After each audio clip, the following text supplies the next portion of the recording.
Thank you, everybody. As Laura said, my name is Derek Long. I'm the Executive Director of Sustainable Connections. It's an honor to be here. Sustainable Connections is based in Bellingham. We work in Whatcom County primarily. We're about 8 years old. Our mission is to transform and model an economy built on sustainable practices. And our members are locally owned and independent businesses, and of which there are about 600. So it's grown quite rapidly. We have a budget of about $930,000 this year, 13 staff. We have programs in a variety of sectors of the economy: food and farming, energy, green building, think local first. So we have a diverse team. And so what I'm going to describe for you real quick with my friend Sean Collins' help from the Opportunity Council is essentially a pilot program. This is a program that took about 18 months to design and get the initial funding, which led to bigger funding, and it's been out in the community publicly for just about 8 months now. But it's a partnership making energy efficiency accessible, affordable, and attractive by creating a one-stop shop for energy efficiency. And it's remarkable. I mean, we really look at PSE's RCM program and the GA model as the model for how we can take energy efficiency community-wide. There's a lot of similarities between the one-stop shop we're trying to create and what they provide. Our program goals by the end of the first quarter of 2012 are to do 1,800 residential energy assessments, 900 of which do upgrades and behavior change, saving 5 to 30% of energy use, and to also do 150 commercial building assessments and get about half of those to start saving money. And in the end, our projections are that we can save about $1 million a year in energy bills in our community. That's just, in the residential and small commercial sector. We've got RCMs just doing great work with the institutions, and I think overall we're gonna save a lot of money in Whatcom County on energy efficiency. So this quick presentation is about describing the pioneering partnerships we've got lined up for this campaign, how we're tackling multiple barriers, because there are gobs of them in this work, how we're driving demand through social change, and how we're transforming the local market for energy efficiency. Little background on the two organizations. Just a quick story of the roots of the Energy Challenge. In 2006 and 2007, Sustainable Connections led with a lot of leadership from Western Washington University in going 100% green power. Something we noticed in my green power report from PSE at home was that Olympia had more green power participants than Bellingham back in 2006, and we're a competitive bunch, and we said, well, that can't be. We're going to have to beat them. And so we put together, with the help of PSE, a Green Power Community Challenge. The Clean Air Agency supported that effort as well, and in 2007, we had the city of Bellingham buying 100% green power, Whatcom County buying 100% green power, the students at Western. We added 150 businesses buying green power, over 1,000, maybe 1,500 households. I can't remember the number. Added 1,000. And so Bellingham's suddenly the #1 green power community in the nation. And so that was just fantastic. And so the business community said, when we were selling them on buying green power, they said, if you helped us save energy, we'd buy more green power. And so we took that as a challenge and began in 2008 researching the complexities of energy efficiency in small commercial buildings and the residential sector. We started looking at model programs around the nation. We started to look locally for local partners that make sense, and funders and so on. And one of the partners that just jumped out at us is, we've had a green building program in Whatcom County for about 8 years, and the mainstay presenter at our green building programs was always the Building Performance Center from the Opportunity Council. They are the best in the business in terms of building science, and personally, I lived in 3 houses in 10 years in Whatcom County, and the Building Performance Center had weatherized all 3 of them, and they're just incredible. And so we had this great partner that we started talking with 18 months ago about this potential program. I guess it would have been 2 years ago that we started. So this is a partnership that builds on each organization's strength. The Opportunity Council is strong and stable. They know how to deal with federal grants. And they know how to train weatherization experts. They have a lot of strengths. In Sustainable Connections, we have a lot of capacity to create awareness in the community. Prior to the Green Power Community Challenge, we did a Think Local First campaign promoting local retailers and the value they bring to the community. That campaign had 69% recognition in the community and 58% behavior change. People consciously shopping somewhere else than their normal patterns because of the campaign. We did a Towards Zero Waste campaign that has broad community awareness.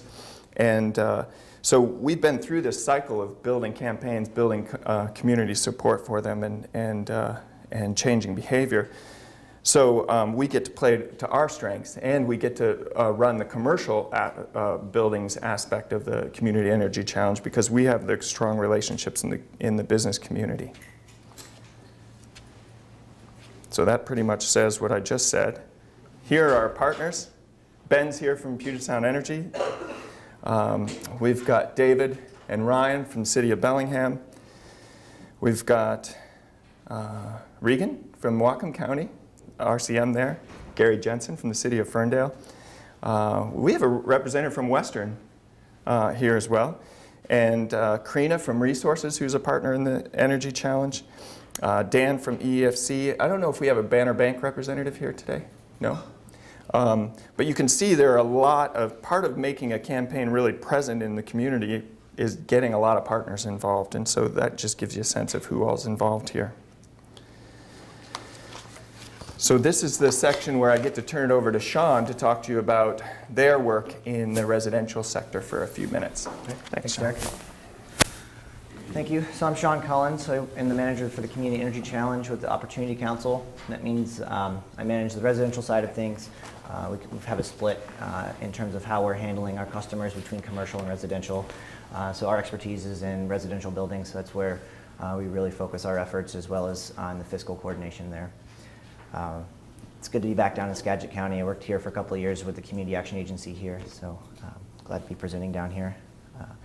So Opportunity Council, if you're not familiar with us, we work in Whatcom, Island, and San Juan counties. Our mission is to act as a catalyst for positive change in the community. And one of the ways that we see living that mission is through working on this project, both in terms of a jobs creation program and in terms of an energy efficiency program saving residents money. So a little bit what I want to talk about is how we designed the program and what barriers we were looking at as we were designing it. As you can see here, we have listed 4. These were informed through a variety of different sources, one being just the Building Performance Center's experience in the field, the other being McKinsey & Company report that was released identifying nationally the potential for energy savings nationwide, and then also looking at other models that exist throughout the U.S. So the 4 models, awareness, convenience, affordability, and quality control, were the 4 main areas that we really focused on as we are working to build this program. So the first one, in terms of awareness, or the lack of it, that is something that is really key, because a person may think that energy efficiency is putting on a sweater and turning down their thermostat. That might be what they think of. But realistically, looking at how they heat their home or how the heat stays in that home is going to make a more lasting and cause them to save more money in the long run and be more comfortable as well. So that's a key part of what we're doing. So we want to assist people in understanding the benefits of energy efficiency, helping them identify the necessary repairs in their home that's specific to their home. We want to evaluate the cost effectiveness of the work, so that way they're not investing money that's not going to be a return on their investment.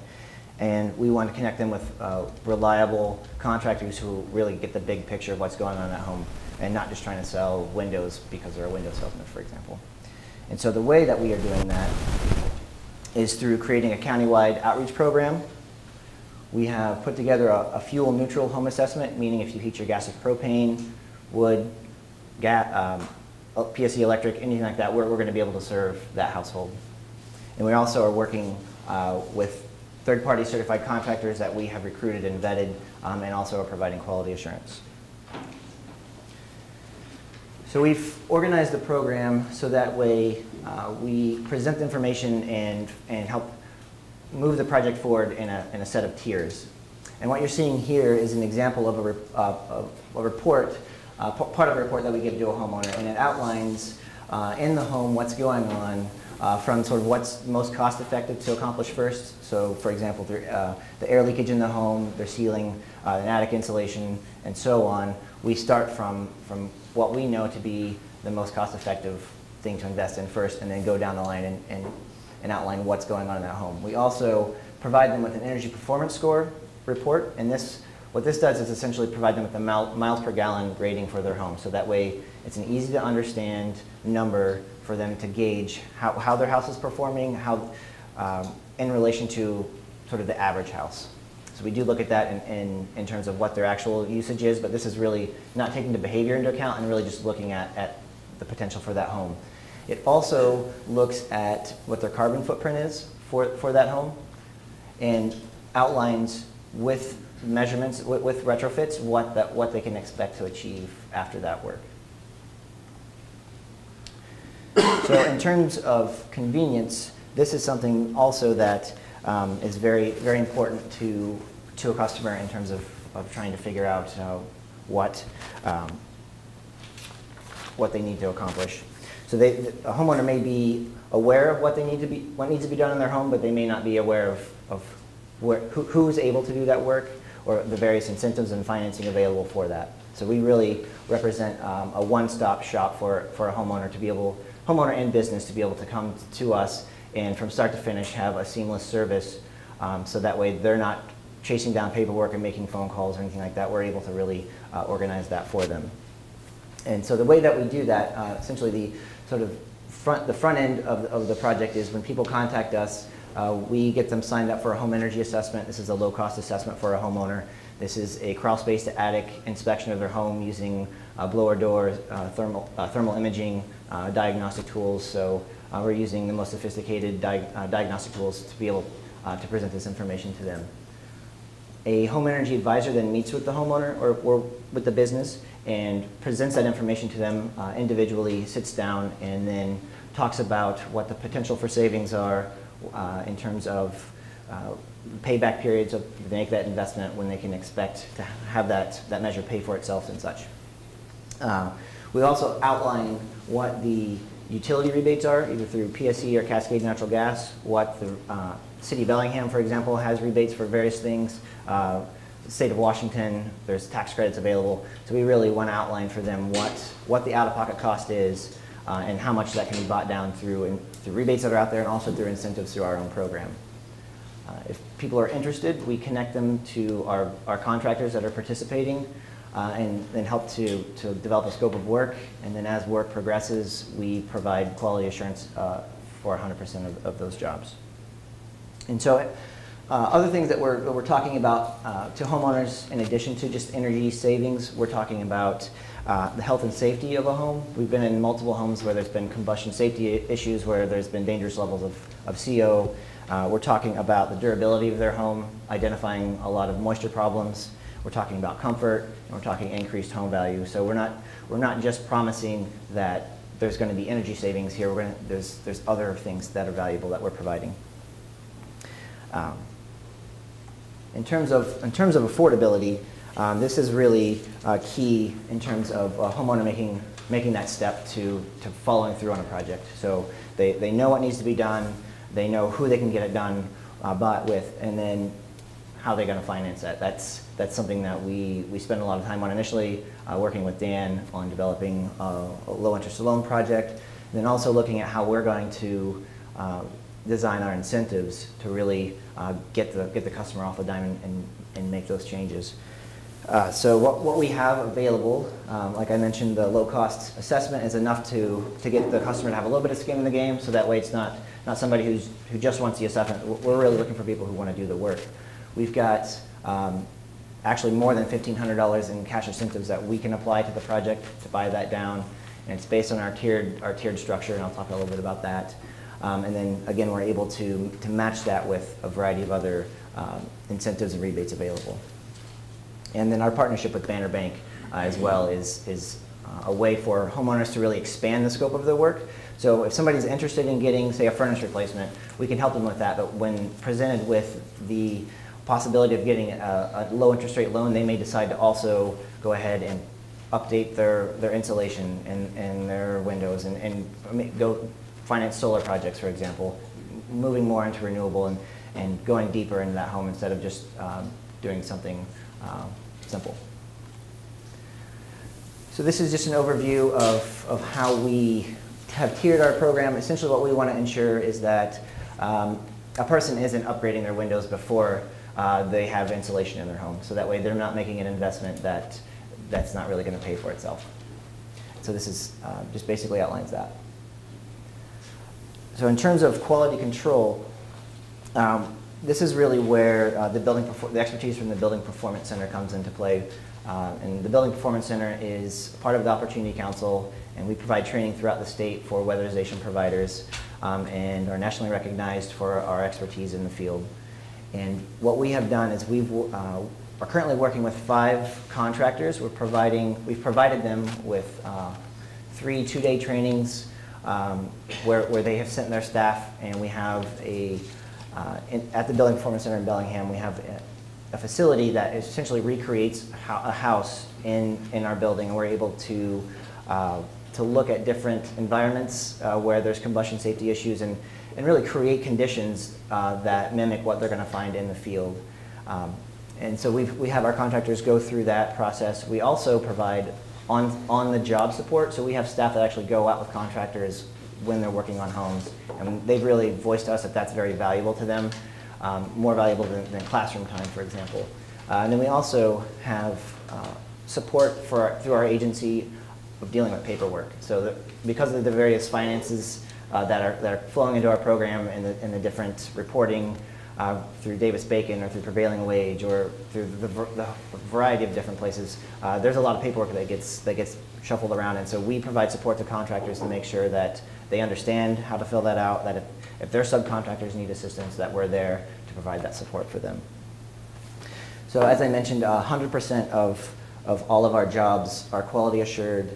At this time, we're working with 5 local contractors with 2 additional private businesses that are doing our home energy assessments.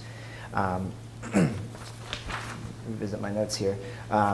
Who are in turn hiring more than a dozen subcontractors to work on these jobs. And so we've got an initial core group of contractors that is spreading wide through HVAC, electrical, plumbing, carpenters. All those jobs are being created in the community through our program and getting work done on a segment of the market that's not new home building, because that's not really, there's not a lot of that happening. It's going into these older homes where there's a lot of potential for energy efficiency and a lot of value in that. And if we can demonstrate value, then that's how we're going to be able to sustain this kind of newer kind of version of this industry. And I'll turn this back over to Derek. Thanks.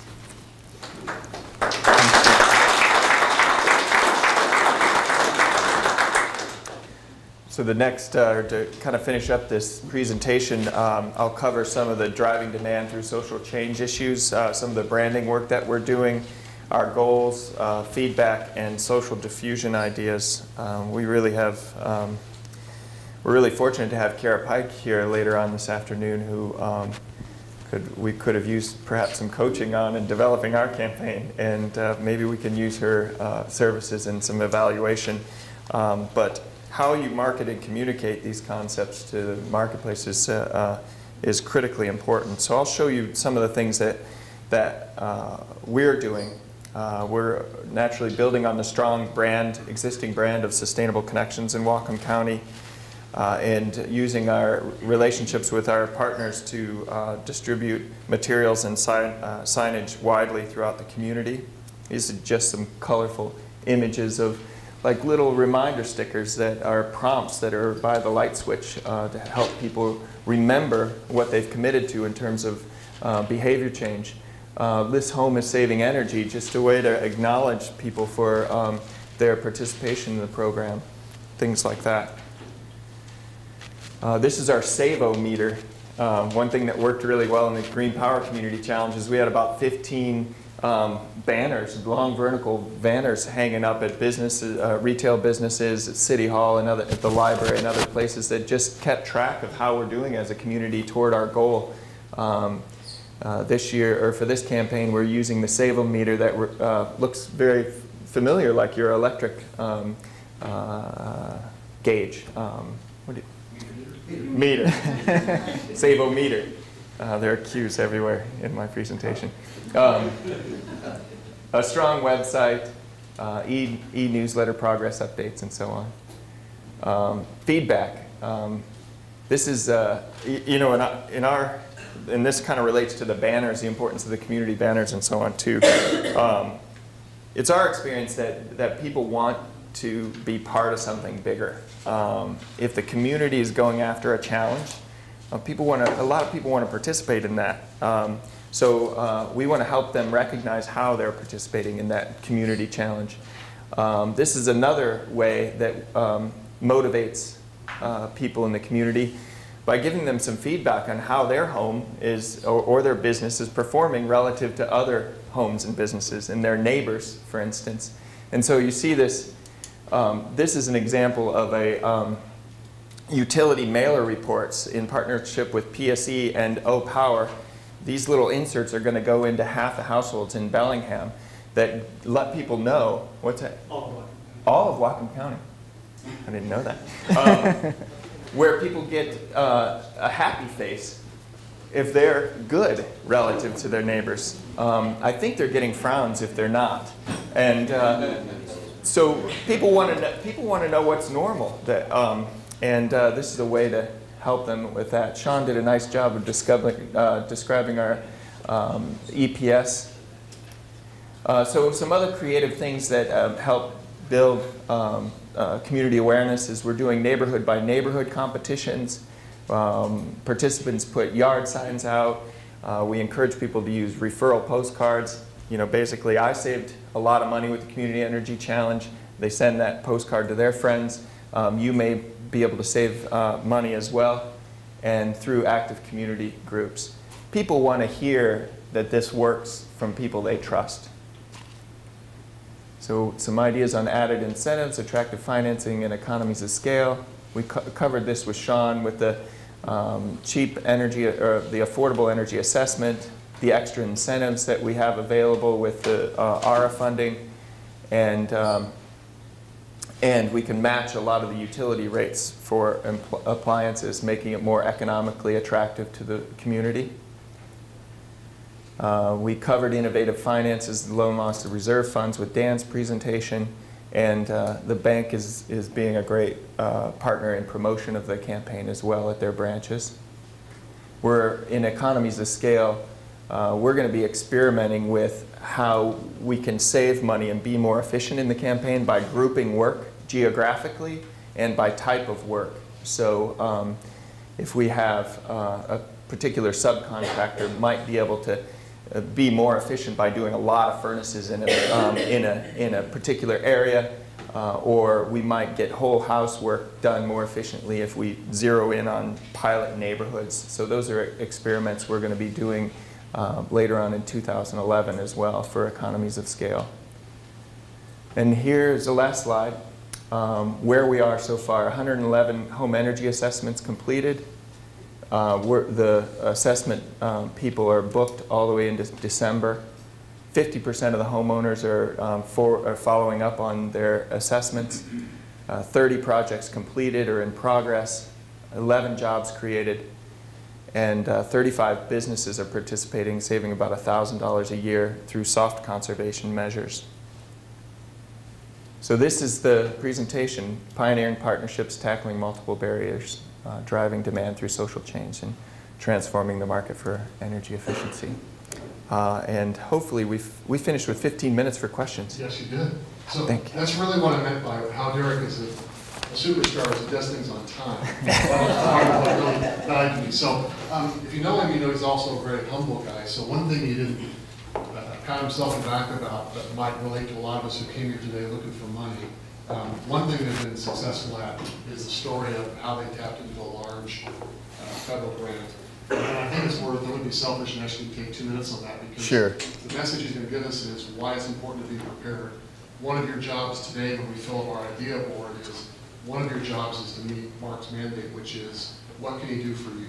Besides being a convener in the future, or maybe working together as partners going after a grant, or maybe if he does some microfunding, what is it he can do for you? And part of this, one of those 3 stories Derek has a success to tell. Yeah, I mean, we do our best to listen to our community, our members, looking for feedback from the marketplace, and trying to have a good sense of timing and seizing those opportunities. One person who was on our advisory board, some of you might know, he used to work for the Opportunity Council, Michael Karp, who lives out on Lopez now, is one of those individuals who can see things coming together and can see opportunity coming in. And the Green Power Community Challenge had been successful, and he knew the strengths of the Opportunity Council, the strengths of Sustainable Connections, and he said, look, there's not a lot of money out there to pilot something big in terms of deep energy efficiency community-wide yet, but I think that something's coming. And so he started, and you know, it's hard. We're all super busy. We're overbooked already, and he's saying, sit down together and let's talk about what this might look like now, and it'll pay off in the future. And so, you know, Dave Finney from the Opportunity Council and his team, and Alex, we just hired, or getting ready to hire Alex, I think. We found the time, we kept meeting, and we put together a 10-year plan for the kind of goals that we have now for a 2-year plan. And like most of the programs at Sustainable Connections, we were just going to nickel and dime it and put it together and try to figure out how it was going to happen. And then we started hearing about the federal funding opportunities that might be coming. And so we had 9 months, 12 months of planning before any grant deadlines came.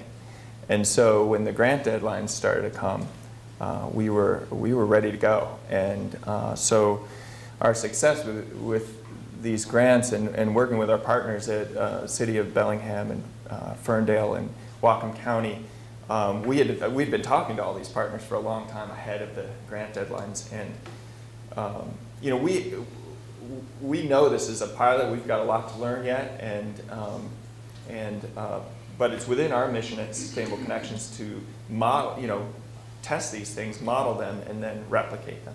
And I've always felt like, since the early days when Mark and Rex invited us down to start talking about this initiative, that in a lot of ways it represents Michael Karp calling us together in the early days and saying, let's be prepared when funding may be available in the future. And I feel like this kind of gathering is one of those steps.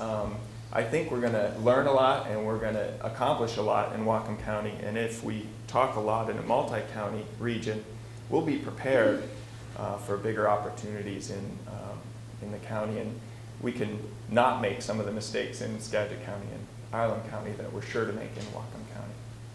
Thank you. Thanks so much for that. So, comments, questions. There has to be some good questions, especially coming out from the hinterlands of where I live, Island County, Skagit. Angie, please.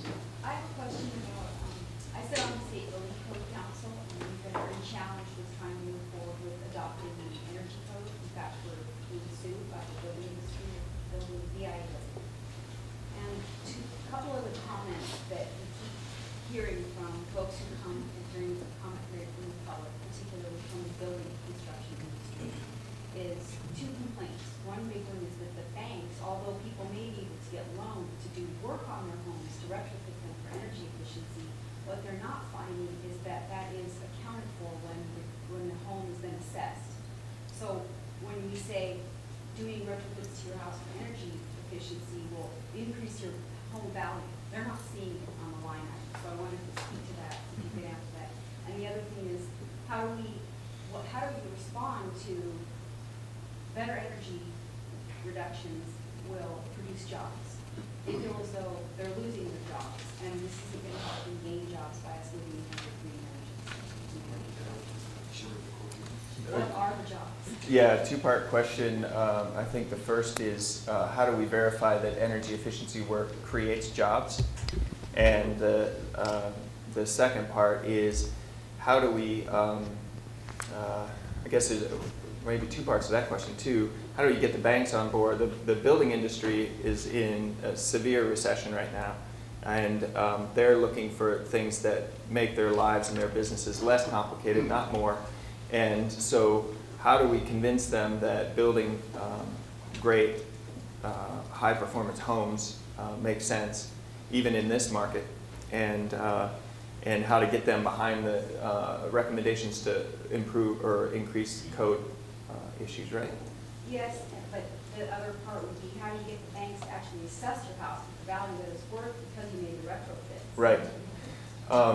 I think that, Sean, you could speak to the jobs piece, and then I might invite Alex up here to speak. I don't know if you have the numbers of the Built Green study in King and Snohomish County at your fingertips, but I think that this study might provide some of that information that we might need to help. Alex, could you take a moment to refresh on those numbers, and then you can jump up afterwards? So in terms of the demonstrating the value in energy efficiency upgrades, that's one of the things that we're working toward. So through the Energy Performance Score, we're working with Earth Advantage Institute with Portland, they're working with the City of Portland, City of Seattle, with us up here in Bellingham, and they were just awarded a national grant in multiple states.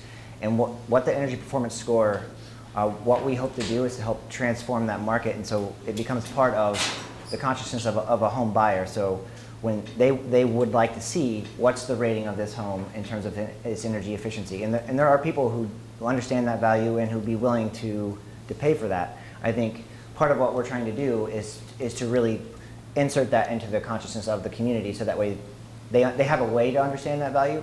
Just as miles per gallon in a car, that wasn't something we considered at one time. It's something that everyone looks at now. I think what we're looking at doing is really transforming the home residential market in that same way, and I think it will. I think what we're piloting this to see what the effect is. We're going to be studying that, and I think our relationship with Banner Bank is and them being a regional bank too, I think is a really good step in that direction and to working toward that. I don't have any specifics like as in tomorrow what we can do.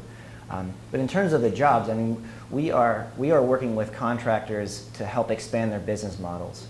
So they're not building new homes. What they can be doing though is working on, our average cost of a project is about $7,000. We're going to have contractors working on projects that are going to average $7,000 to $10,000 for the next 15 months or so. Those are going to be real jobs and they're learning skills that they're going to be able to use in this marketplace. And as people become aware of the value of investing in energy efficiency and can see that it's saving them money, that there is an initial investment, but there's a payback on that, then that market will be transformed, and the contractors, performance contractors is really is sort of what we're talking about. The people who are in that field, who understand the diagnostics of a blower door, and who are able to do that work, I think are going to be more successful in that business environment. And so I think it's nothing is immediate right now. I mean, we're piloting this, but what we're looking to do is really move this section of the industry into a really viable place. On the question of how does the market value energy efficiency? Pretty hard for them to see you way back. Can you step up the mic? Yeah. On the question of how does the market value energy efficiency, just a couple of things. The U.S. Department of Energy right now is in the midst of what will probably be about a 2-year process to establish a national standard for how homes will be given a miles per gallon type rating for their energy efficiency. The energy performance score that we're utilizing in the Community Energy Challenge is on the list of types of scores that that could become that national standard. We don't know what the DOE is going to determine, but there's 3 or 4 that are on the sort of short list of likely scoring systems. Once there's a national standard that this is how you do it, these are the tests you have to do, this is the numerical score, the market will then be able, you'll be able to move from Los Angeles to New York or to Bellingham or anywhere else and say this is, and have a similar standard and know that this house is as efficient as your old one or is more efficient than your old one. And the market will be better able to respond to that. Bankers are not home building analysts. They don't have a good way of valuing that. They don't know how to do that. Once there's a scoring system and it's a 1 to 100 rating, they'll be able to do that relatively easily, and the market will be better able to respond to that.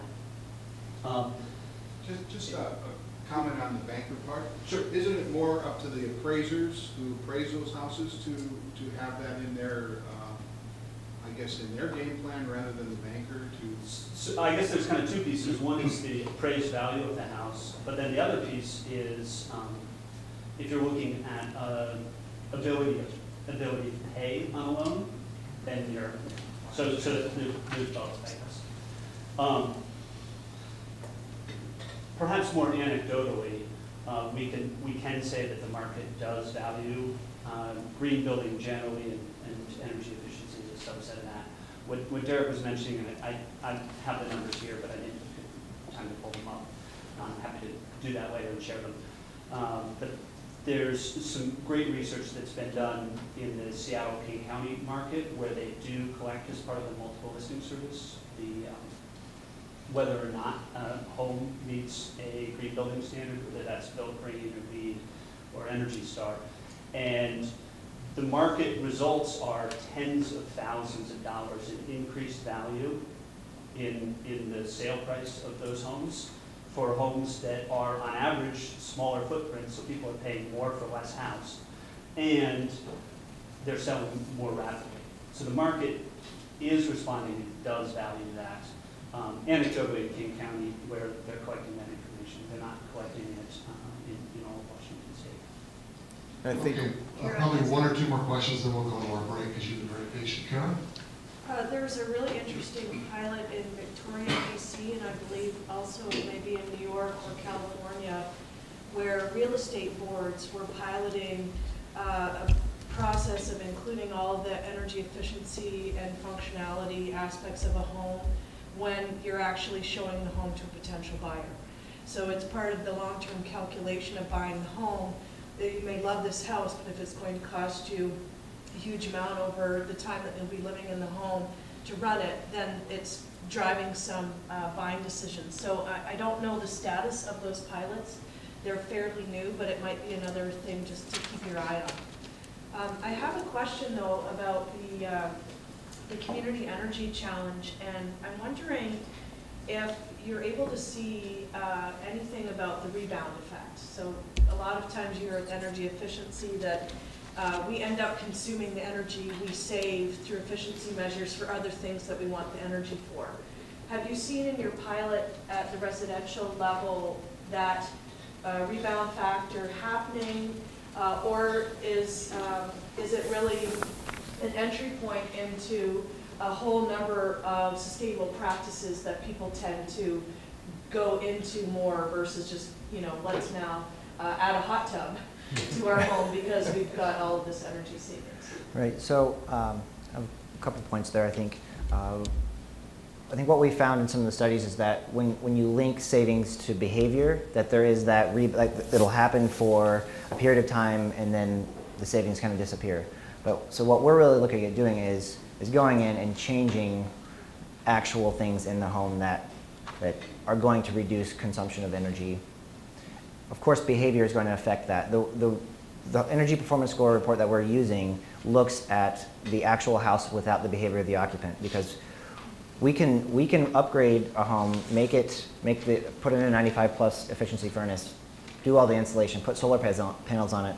But if somebody's in there just, you know, leaving everything on, So there is an educational aspect to our program, though the long-term plans for that in terms of how we work with the homeowner on that, we haven't really settled in on. In terms of the commercial, what we're doing is we do a 12-month follow-up. So after a facility gets an action plan, a business, there is a quarterly follow-up to make sure that they're progressing toward their goals, and if not, why not, and helping them. We don't currently have the capacity to go back to 1,800 people and individually follow up with them and say what's going on, or to help them with their behavior.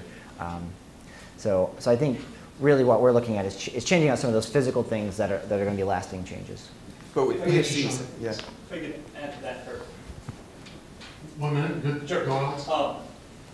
I would anticipate there will be some rebound effect because people who live in drafty homes know they live in drafty homes and are more frugal with the thermostat. So that as you make the home less drafty, they'll be perhaps less frugal.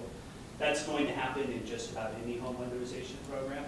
I would anticipate all of the work we're doing around branding. We've got people with yard signs telling their friends.